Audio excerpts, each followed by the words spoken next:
in America, we love our pickup trucks. Last year, almost 2 million trucks were sold. Of those, 654,000 were Ford F-Series. But recently a study showed that many truck owners actually don't use the truck features as often as they thought they would, if at all. And that's the thing about truck shopping. It can get pretty complicated. Today, we're looking at the different sizes and classes of trucks. I'll also tell you which trucks offer the best fuel economy within its segment. Choosing a pickup truck is no easy task. Reason is, there are various sizes and classes of trucks. At the end of the day, you need to prioritize what your specific needs are for a truck and not just your wants. For example, whether you need a daily commuter, a light weekender, a serious off-roader, or a workhorse truck. For example, if you're searching for something in the small category, the 2024 Ford Maverick is one of the cheapest trucks you can find. It's a starting MSRP of $23,440, so it's rather affordable. It's a 4-door, 5-passenger compact crew cab pickup, and it sits on the same unibody platform we see in the Ford Escape and the Bronco Sport. For that price, the Maverick isn't a serious off-roader or a workhorse. It's more of a city truck, something you can use for your daily commute, weekend camping, or if you need to haul some stuff around like a light trailer. It comes standard with full hybrid and front-wheel drive, and if you have the option for a conventional 2-liter EcoBoost 4-cylinder turbo with all-wheel drive. It can only tow 2,000 pounds standard or 4,000 if you choose the conventional turbo engine with the 4K tow package option. The Maverick is also one of the most fuel-efficient trucks. The hybrid version offers 42 miles a gallon in the city and 33 on the highway. Actually, because of its price point and fuel efficiency, the Maverick's been selling like hotcakes. So much so that even Ford can't keep up with the demand. Its only real competition here in the States is the Hyundai Santa Cruz. But mind you, the 2024 Santa Cruz has a smaller bed, just 4 feet, compared to the Maverick's 4.5 feet. Has a starting price of $26,650, which is $3,200 higher, only comes as a conventional gas-powered variant, and offers a fuel efficiency of only 22 in the city and 26 on the highway. That said, Santa Cruz can tow more and also has a few more features. If you need something a bit larger and a bit more powerful, you'll need to step up to mid-size trucks. A mid-size pickup is a good option for someone who doesn't need a heavy-duty workhorse, but wants a daily commuter that can tow and haul more than a compact truck and or wants more off-roading capabilities than a compact truck. Mid-size trucks, compared to full-size trucks, are easier to get in and out of. They're also easier to maneuver in tight spaces, like parking lots, and they're usually more fuel efficient, too.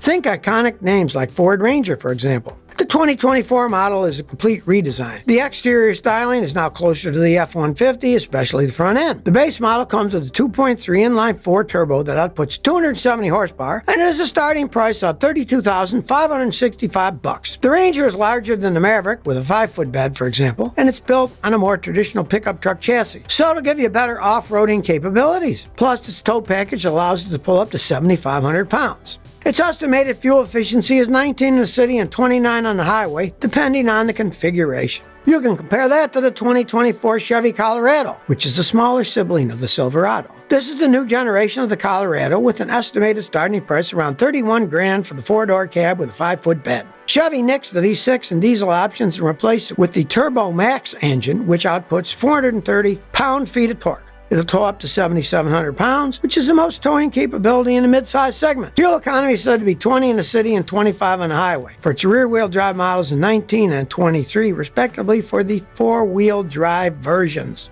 Or compare that with the 2024 Toyota Tacoma. Now, if you're assuming the 2024 Tacoma shares some of its looks with the Toyota Hilux, well, let me bust some misconceptions here. I hate to break it to you, but the truth is, the new Tacoma isn't just a reworked Hilux for America. Let me break it down.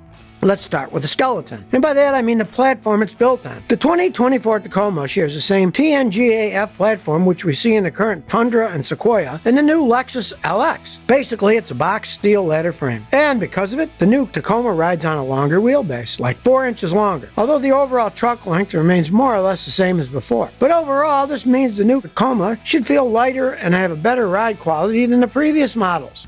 By contrast, the Hilux in recent times was built on the IMV body-on-frame platform that was in the Toyota Fortuner, yet another SUV which Toyota markets overseas. But the newer Hilux, the new generation is based on the same TNGA-F platform that's in the new Tacoma. Reason is to accommodate hybrid powertrains, which is expected for 2025. Historically, the biggest difference between the Hilux and the Tacoma has been how they're used. The Hilux is more of a tool. The Tacoma, on the other hand, is a lifestyle truck. It's almost like the difference between camping versus glamping. The Hilux is made to handle super hot climates and places without roads. I'm talking deserts in the Middle East, Africa, and Southeast Asia. That's why it has a locomotive and an engine that's also fuel efficient. I'm talking about a turbo diesel, where the larger displacement, which is 2.8 liters, offers 201 horses, 370 pound-feet of torque from just 1,600 RPM. Now don't get me wrong, you can off-road in a Tacoma or use it as a work truck too, but it's less stiff, less rugged, and really it's more of an enthusiast truck. Let me put it into perspective. The Hilux can carry up to 2,200 pounds, where the Tacoma does 1,709 with the TRD off-road trim. The Hilux can also tow up to 7,716 pounds, as opposed to the 6,500 that the Tacoma can handle. When I say the Tacoma is more a lifestyle truck for Americans, just look at the double cab Tacoma, for example. It's 2 inches wider than a comparable Hilux. It's clear that Tacoma was designed for Americans here in America, which has wider roads. But let's talk about the new Tacoma's powertrain. For the 2024 model, Toyota ditched the V6 engine. We're talking about a 2.4-liter turbocharged inline-4 with an 8-speed automatic that outputs up to 278 horsepower and 317 pound-feet of torque for the base model.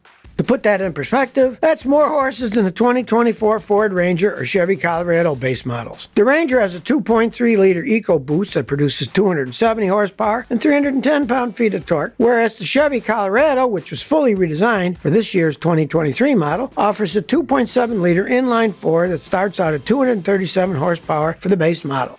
But now, the Nissan Frontier Pro 4X and GMC Canyon AT4X both outbeat the new Tacoma, each outputting 310 horse, as does the Honda Ridgeline with its 3.5-liter V6 that gives you 280 horsepower.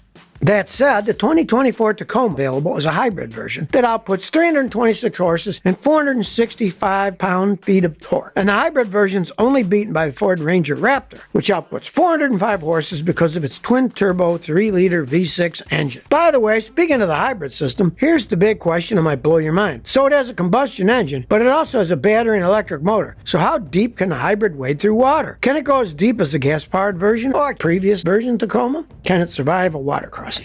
Well, it turns out the hybrid is based on a 48-volt system. If you were to get a water leak in a hybrid system, it's not as dangerous as a 200-something volt one. Generally, it's risky to go through super high water because it can hydroelectric your engine and mess up some of the electronics of the truck. So far, there's no official word from Toyota on this. My guess, probably they're reviewing all safety legalities. Toyota's offering 8 trims, and some of the trims give you the option for a 6-speed manual. Now, 6 of the trims carry over from the 2023 model, namely the SR, SR5, TRD Sport, TRD Off-Road, the Limited, and TRD Pro. But 2 of these trims are brand new. I'm talking about the Trail Hunter and the TRD Pre-Runner model, which Toyota just revived since it went on a hiatus in 2015.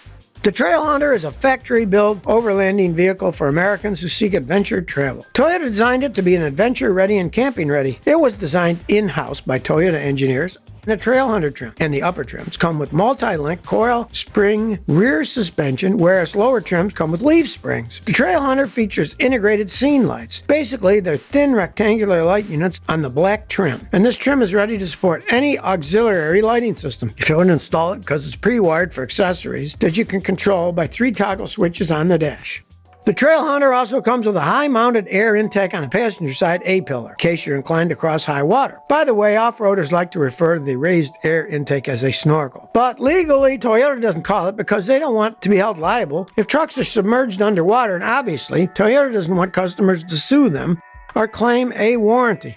By the way, speaking of off-roading, the TRD Sport and TRD Pro both come with hood scoops, but actually they're fake. They're not functional. It's simply for aesthetic purposes. In fact, even the inlets underneath the headlights are fake because there aren't any radiators and therefore it doesn't need it for cooling. Anyway, the Tacoma comes in different configurations. For example, the 4-door double cab pairs with either a short 5-foot bed or a long 6-foot bed. The 2-door extra cab comes with the long bed. Now, previous Tacos were criticized for their uncomfortable cabins, especially in the second row of the crew cab version. But you can see improvements in the area in the 2024 model, particularly the new Tacoma TRD Pro trim, which comes with isodynamic performance seats in the front. Basically, they have their own shock absorbers to cushion your ride. Overall, the styling is similar to what we see inside the latest Tundra and Sequoia, and of course there's more technology. For example, the new Tacoma comes available with a 14-inch touchscreen, which is a huge growth spurt, considering the previous model was 8 inches and outdated.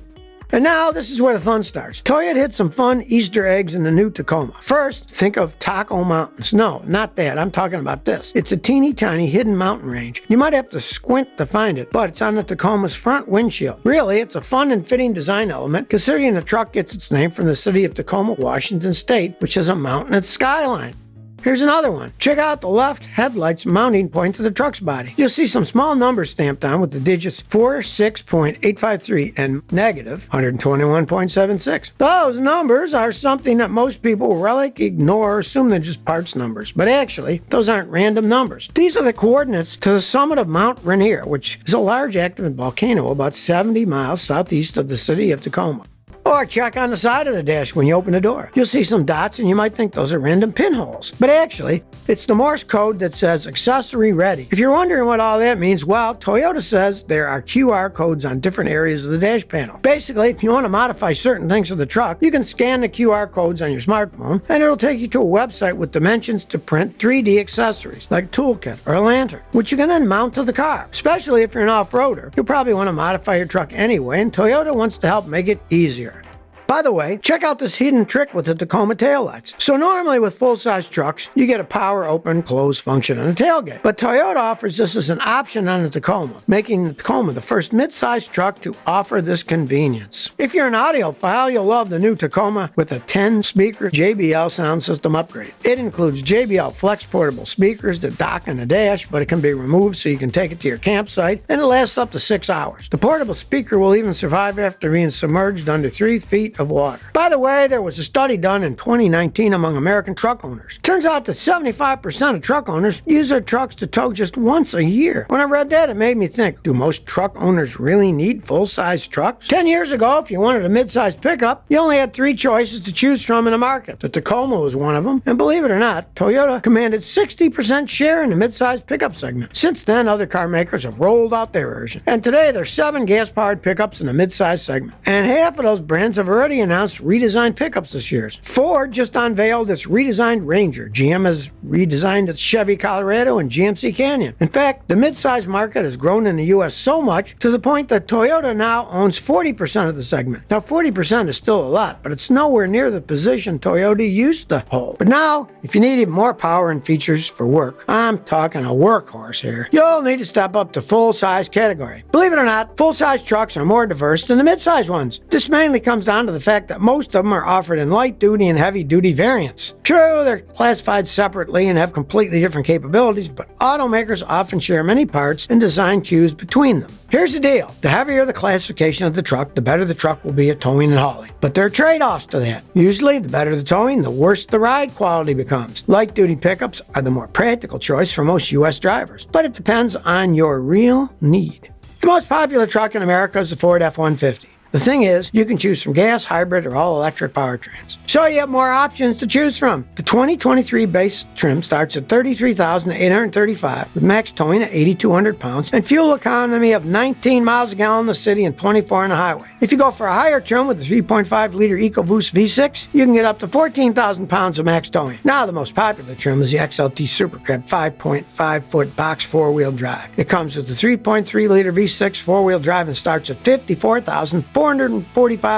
If you go for a hybrid, you're looking at a towing max of 12,700 pounds, whereas the Lightning, which is the all-electric version, gives you 7,700 pounds and 320 miles of driving range. The downside of the F-150 is that it's not as luxurious a truck as, say, the Ram 1500. So let's talk about the 2023 Ram 1500. The base trim starts at $37,905. And the most popular trim is the Laramie Crew Cab 5-foot 7-inch box four-wheel drive, which comes with a 3.6-liter V6 four-wheel drive at a starting price of $58,980. Here's the thing about the Ram 1500. It excels in comfort compared to most of its competitors, but its fuel economy is disappointingly low unless you go diesel.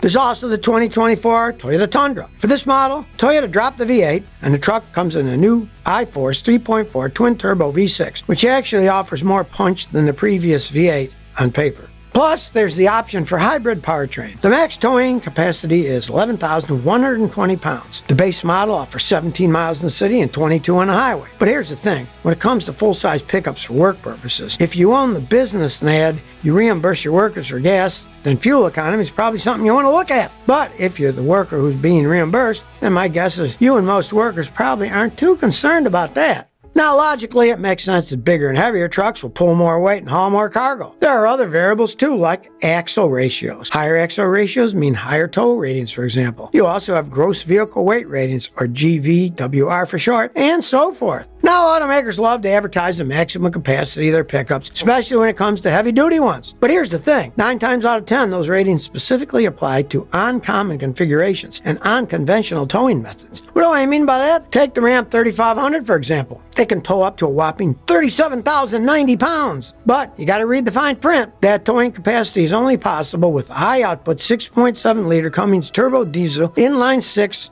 and only if the trailer is connected via a bed-mounted fifth-wheel hitch and the truck is a single-cab, dual rear-wheel drive version. See what I mean? It's a similar story for payload capacities that get advertised in general. That's why you truly need a work beast that can regularly tow or haul heavy loads. You need to take the body style configuration and mechanical specs into consideration before making a final decision. I also recommend that you overestimate the necessary capacities so that you can potentially avoid unsafe conditions. If you need a truck for work purposes, you'll also want to consider how many people you'll need to transport to the work site on a regular basis. When it comes to trucks, you got 3 main cab sizes. Most is the regular cab, known as a single cab. Regular cabs only have 2 doors and a single row of seats. Usually you can seat 2 to 3 passengers. Then there's the extended cab. Extended cabs include a back seat. The biggest and most popular configuration is the crew cab. Crew cabs have 4 doors and have the most spacious back seat available. Carry cargo, you'll need to look at the cargo bed options. Many trucks offer more than 1 bed size. Usually you'll have a short bed and a long bed. Sometimes there's a third size between these two. Depends on truck model and trim.